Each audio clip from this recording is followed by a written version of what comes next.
Hey everybody, it's Adam, live and in person for you. Hey everybody, it's Adam, wonder who he'll interview. Call me Adam.com. Good afternoon, everybody. I am so excited to be back in the closet where I conduct all of my video and podcast interviews. And today I am honored to speak with Brandon Victor Dixon, who is known for his Broadway roles in The Color Purple, Motown the Musical, Hamilton. He's a Tony, Grammy, and Emmy-nominated actor. And I am so excited to talk to him today about his involvement with the world premiere recording of MacGyver the Musical. Now, for those of you who don't know me, my name is Adam Rothenberg, and for the past 14 years, I have been cooking up the secret sauce to a memorable interview. With over 1,500 interviews under my belt, I have served up this recipe over and over again. And my mission is to provide a platform where you can come together, be entertained, and hopefully discover something about yourself through my interviews with people in and around the world of entertainment. So without further ado, please welcome Brandon Victor Dixon. Hi, Brandon. Hi, how are you? Good. I'm so excited to talk to you today. So my first thing I want to know is, how did you get involved with the premiere recording for MacGyver the Musical? So I was friends with, I'm friends with one of the producers. So we were doing some nonprofit work together. Unfortunately, he passed last year, but he told me that he and one of his best friends were working on an idea for a show, and that his best friend was the creator of the MacGyver television show from the 80s, and that had recently been rebooted. And they had this kind of wacky idea for a musical, and they told me about it, and I just thought it was really cool. And so I said, I'd love to continue to support the project and be a part of it in any way I can. Since this is a cast recording, and you haven't actually performed the show yet, how do you prepare to record your song? Like, how do you figure out, like, your character's part of the storyline?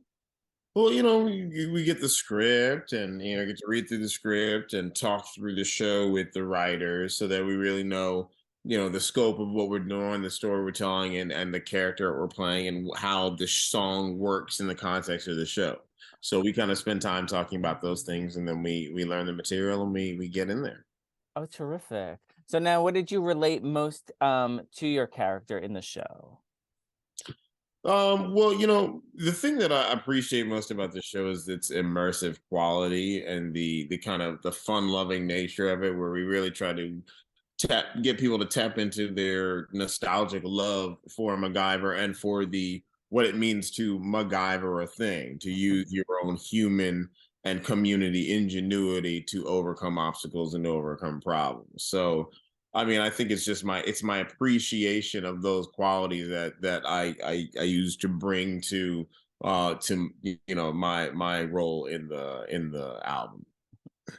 And when has there been a time that you had to MacGyver your way out of a situation? There was the time I fell into the orchestra pit when I was doing The Color Purple, and I had to MacGyver my way out of the orchestra pit and keep going with the scene and the song. So there's you gotta use what you got in the place to solve the problem. There are I've definitely had there are definitely theatrical MacGyver moments where maybe the other person lost their dialogue and you've got to make it up on the scene and on the spot. There are things like that have happened.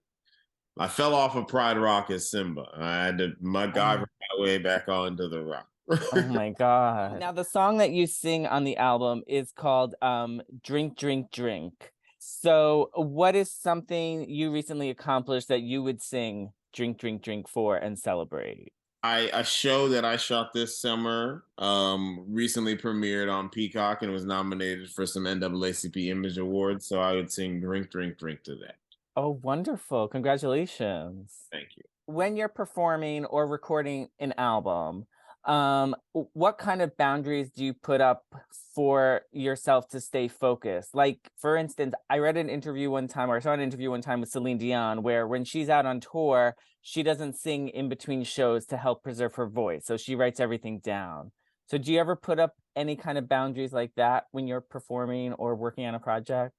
Definitely. You make sure going to bed at certain hours, not drinking certain things or not speaking after certain periods of time. Yeah, you definitely, because you protect your voice, and speaking and all of this regular vocal wear and tear, can have an effect when then you've got to really push your voice to heights in heavily laden production. So yeah, things like that. Sleep. Yes. I nap whenever I can.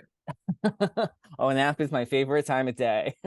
It's the best kind of sleep. It's the only real sleep. Yes, I agree. Now, how do you prepare for to record a cast recording? Is it the same way that you prepare for a role, or do you do the same kind of any like with pre-show rituals? Do you do any of the same things if you're going into a project where it's just a recording?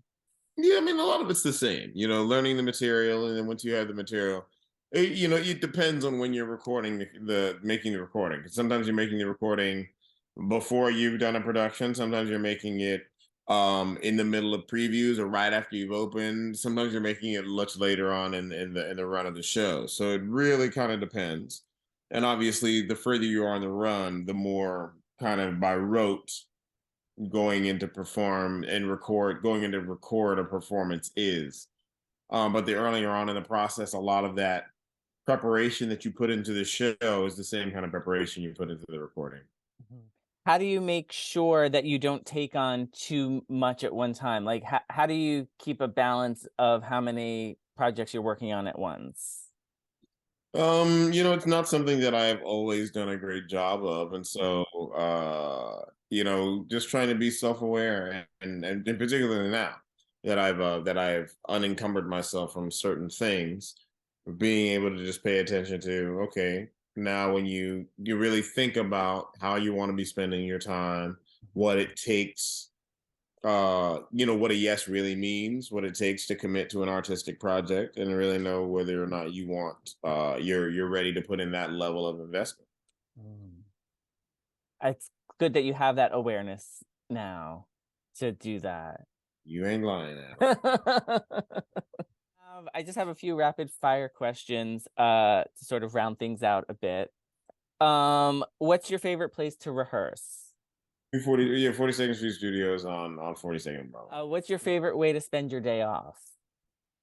My favorite way to spend my day off is at home on the couch, doing nothing, reading a book. Do you have any strange or unusual talents that nobody knows about?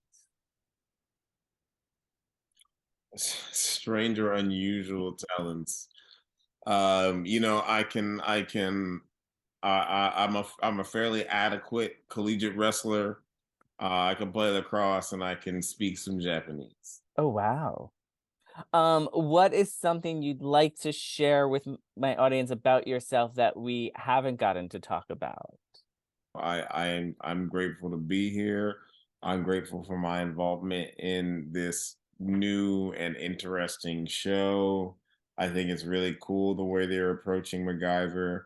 I think if any of you get a chance to listen to the album, I think you'll enjoy it. And if you get a chance to see the show when it comes, when it comes to a city near you, and you can keep up on it by going to the website.